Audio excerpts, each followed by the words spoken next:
Hello everyone, my name is Brayden, this is Airless Cool 9, and in today's video, we're going to take a look at the Knowledge Domain Cleric. So this subclass has been revised in a document for the 2025 Forgotten Realms campaign guide that's coming out later this year.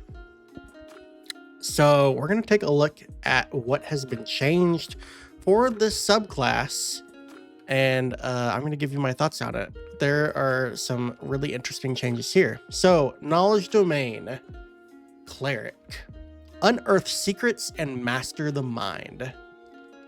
So, this is pretty close to what the text is for the subclass in the Old Player's Handbook, other than the addition of this section here talking about the gods of Faerun. But let's really look at these design notes, because this is the overview of what changes have been made. So, design notes. Here are the main updates in the subclass since its appearance in the Player's Handbook 2014. So, Blessing of Knowledge now gives you proficiency with the type of Artisan's tools. The Knowledge Domain spells have been updated to include more damaging and combat-relevant options, and the number of spells have also been increased. Mind Magic is a new feature that allows you to expend a use of Channel Divinity to cast one of your domain spells without expending a spell slot. Unfettered Mind is a new feature that grants you telepathy and consistent intelligence checks. Pretty good for a cleric. And Divine Foreknowledge is a new feature that allows you to gain advantage on D20 tests for 1 hour. So these all sound really good, but let's look at the actual features themselves. So level 3, Blessing of Knowledge. You gain proficiency with one type of artisan tools of your choice. This is pretty good. And then of your choice in 2 of the following skills. So one type of artisan tools of your choice, and in 2 of the following skills of your choice: Arcana, History, Nature, or Religion. Some good options there. You have expertise in those 2 skills, so that the expertise is really good. And if I'm thinking correctly, the 2024 Cleric at first level, when they get their order feature, they can add their wisdom modifier to religion and I believe Arcana checks. So, or actually, I'll confirm real quick. I have my book behind me. Let me grab it.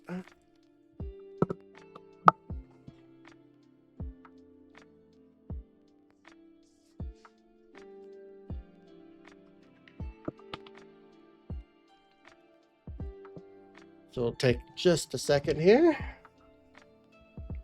Ah, Cleric's right here. Divine Order. If you take the Thaumaturge option, you can add your wisdom modifier to your Arcana and Religion checks. So if you really wanted to have a crazy high bonus to Arcana and Religion checks, you could play a Knowledge Domain Cleric, take the Thaumaturge option for your Divine Order, and then you could have expertise in Arcana and Religion. So you could potentially have you could have a very, very high bonus to Arcana and Religion checks with this feature. So that's really cool to see. That is especially powerful. But it's only for like knowledge checks, so I don't know if it's game breaking. I actually kind of expect it from being a Knowledge Domain Cleric. You're going to be a lot better at sussing things out and recalling knowledge about certain subjects. So this, I feel like this is perfect and makes a lot of sense for me. That is a perfect feature in my opinion. The artisan tool is just a bonus. All right, level 3 knowledge domain spells. So these are the spells that we always have prepared when we're at these certain cleric levels. Now, what I immediately notice here is that we are getting 3 spells for each spell level prepared. So this is the knowledge at work. It is giving us a lot more prepared spells because we just have a lot more available to us. I really like the flavor behind that. And looks like we have some really good options here. We have command. This feels like a relic of the old knowledge domain, so I'm not gonna really question it. Comprehend languages is on point. Detect magic is on point. Detect thoughts. This is a relic of the old knowledge domain. This is why they've added the master the mind option here. So that's probably why they kept in command and detect thoughts. Identify, perfect. A mind spike is a great spell there. Especially good damaging spell as well. At 5th level, we are getting Dispel Magic, which is great. Tongues is great. This is a buff of Comprehend languages, basically. Non-detection is pretty niche, but it does what it does very well. If you're wanting to keep people from detecting you or a party member magically, non-detection is the way to go. So I'm not gonna diss it. Non-detection is a great option here. At 7th level, we get Arcane Eye. That makes a lot of sense. Banishment is a really good option here. Confusion also makes sense because that's in the mind option here. And honestly, Confusion is a really good spell. I'm not gonna just sit here. In fact, I'm gonna color that one in because that's just a great spell. At level 9, we're getting Legend Lore, we're getting Scrying, and we're getting Synaptic Static. These are all bombing spells. This is a very good spell list. And it also, these spells are like really keeping with the flavor here that they're talking about. This is all about uncovering secrets, using mind magic to learn things. This is all about unearthing secrets and mastering the mind. So, and this is protecting. Non-detection is protecting your secrets, protecting your mind, unearthing secrets, unearthing the mind. Yeah, this is a. There's not a bad spell here. You can find a use for every single one of these spells. Non-detection is probably the one that you're going to use the least, but non-detection is still a very good spell. But yeah, you're getting 6 spells prepared, or always prepared at level 3. You're getting 3 additional spells at 5th, 7th, and 9th level. So that's 6, 9, 12. You're getting 15 always prepared spells by level 9. That is a lot. There's a lot happening there. And I really like the idea behind this. So let's take a look at this. Oh, I'm going to say here. That is perfect. it might be too much, but I really like the direction that they're taking so far. I will say that. Okay, level 3 Mind Magic. As a magic action, you can expend one use of your channel divinity to manifest your magical knowledge. Choose one spell from the Knowledge Domain spells table that you have prepared. As part of that action, you cast that spell without expending a spell slot or needing material components. Okay. I'm going to say it right here. This is great. So it's a magic action to use. We get to choose a spell from the Knowledge Domain spells table that we have prepared. Makes perfect sense.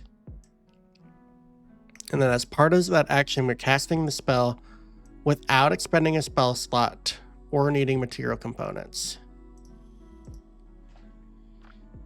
So using a channel divinity, we are casting any one of these spells that we have prepared as a magic action. So this is really good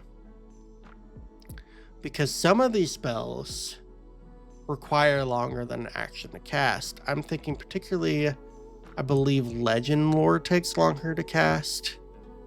Scrying maybe, I don't remember for sure.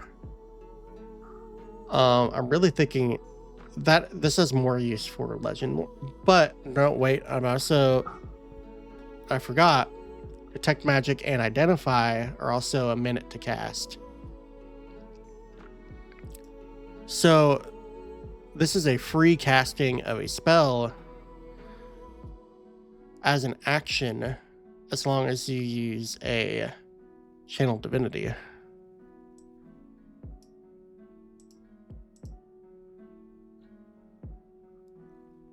I really like this.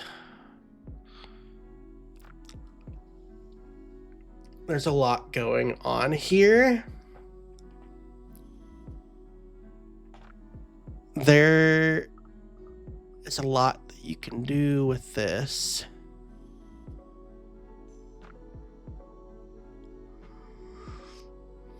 I really like that so far. There's a lot going on here, and this is a lot at 3rd level, but this is a lot of good. So I really like this so far. Okay, let's go on to level 6. So at level 6, we get Unfettered Mind. You gain telepathy up to 60 feet. Okay, that's pretty good. When you use this telepathy, you can simultaneously contact a number of creatures equal to your wisdom modifier. Simultaneous. Okay, so this is this is really good telepathy, because this actually works. This telepathy works better than some of the options that we already have available in the player's handbook. Because it is simultaneous contact with multiple creatures. Now, it doesn't give the other creatures the ability to telepathically contact you back. It is a range of 60 feet. But I really like what you could do with this. This is a really good way to feed your party members information without saying anything out loud.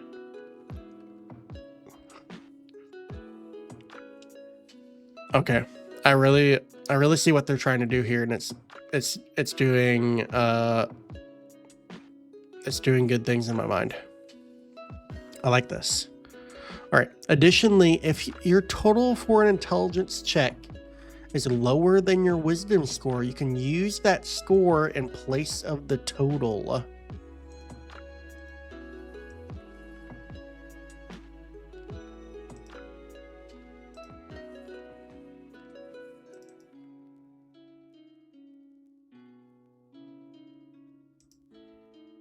Okay.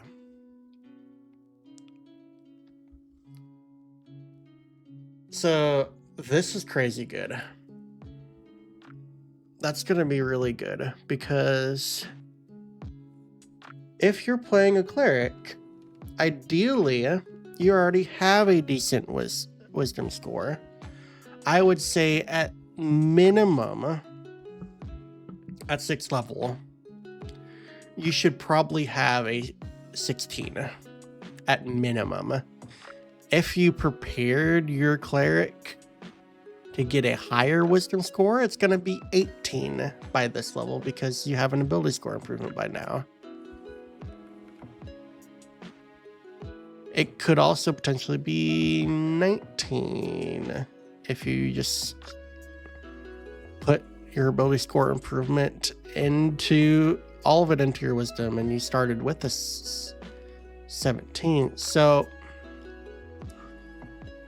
in theory, even if you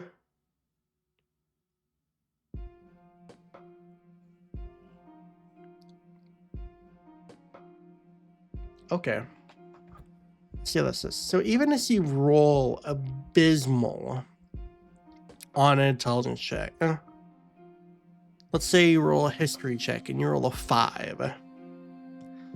If that's lower than your wisdom score, which it probably is, you're going to be using your wisdom score in place of the total.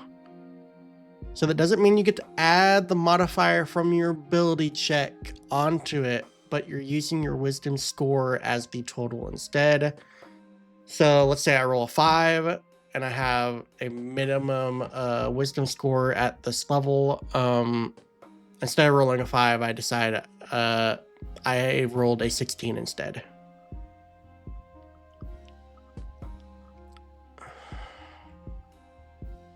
I feel bad about giving this, like,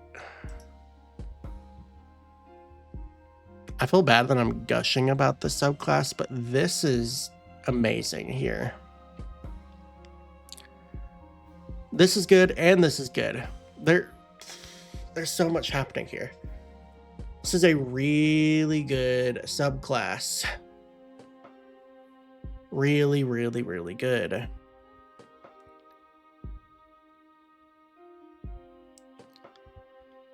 At level 17, we get divine foreknowledge. As a bonus action, you can magically expand your mind to the possibilities of the future. For 1 hour, you have advantage on D20 tests. Once you use this feature, you can't use it again until you finish a long rest.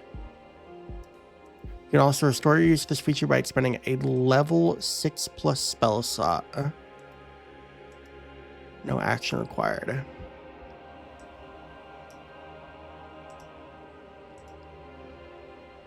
So the level 17 feature is basically the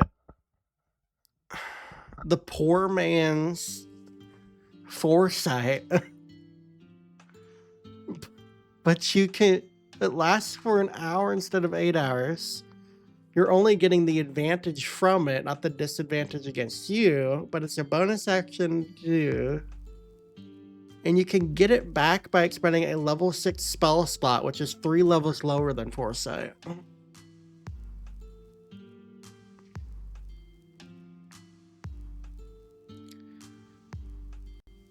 Okay.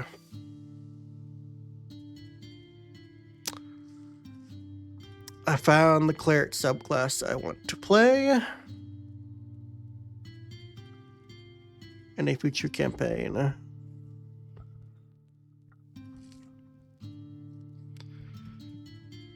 This is amazing, and I will not have anyone tell me otherwise. You're getting a free artisan tool, you're getting 2 expertises, you're getting 15 prepared spells. You can cast a 1-minute casting spell as a magic action if you spend a channel divinity to do so. You gain 60 feet of telepathy. You can treat low intelligence checks as rolling no lower than your wisdom score, which at some point ideally is going to be 20.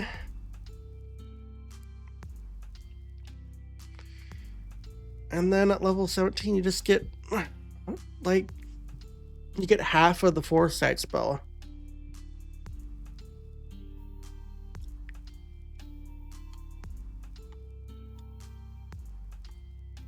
Okay, so yeah, this is my favorite cleric subclass now. I don't know how anyone could say that this is underperforming. This is all green to me. I don't see anything I don't like in this feature or in the subclass. All these features are good to me. I can't say anything bad about this, guys. I think you are the most stacked cleric in D&D if you go this route.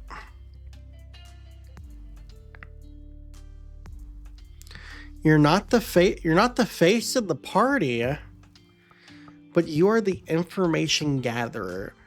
There are so many builds that you could play with this type of subclass. With the knowledge domain, you could play a really duplicitous, evilish character. Like maybe you go around stealing people's secrets and selling them to the highest bidders.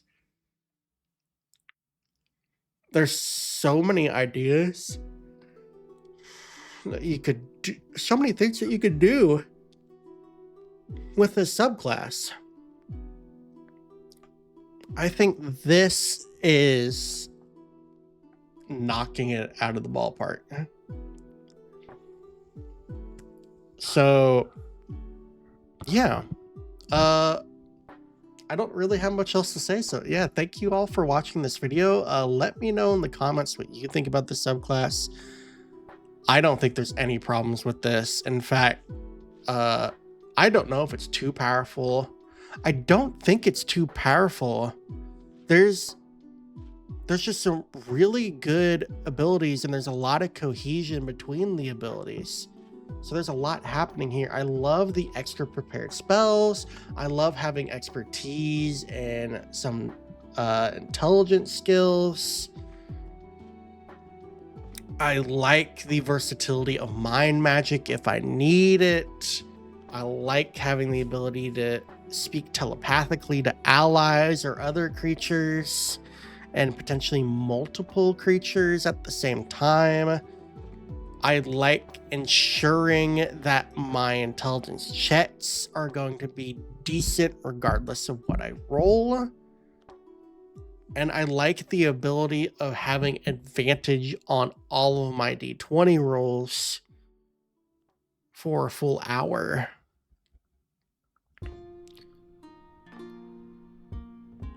And I like the option of being able to regain that ability if I need to use it more than once a day. So yeah, this is awesome. Yeah, let me know in the comments if you agree with me. I think this is potentially the best cleric subclass. If it goes if it goes to publishing without any changes, this could be the best cleric subclass of all time. Or maybe not of all time, but I mean this looks really good. Really good. It's checking all the boxes for me. But yeah. Thank you all for watching. Let me know what you think in the comments. I will reply to all of your comments, regardless of what they say, and if they disagree with me, that's okay. I like you guys anyway. And I will catch you all on the next one, where we get to talk about the Purple Dragon Knight Fighter. So see you all in the next video. I will catch you later. Bye-bye.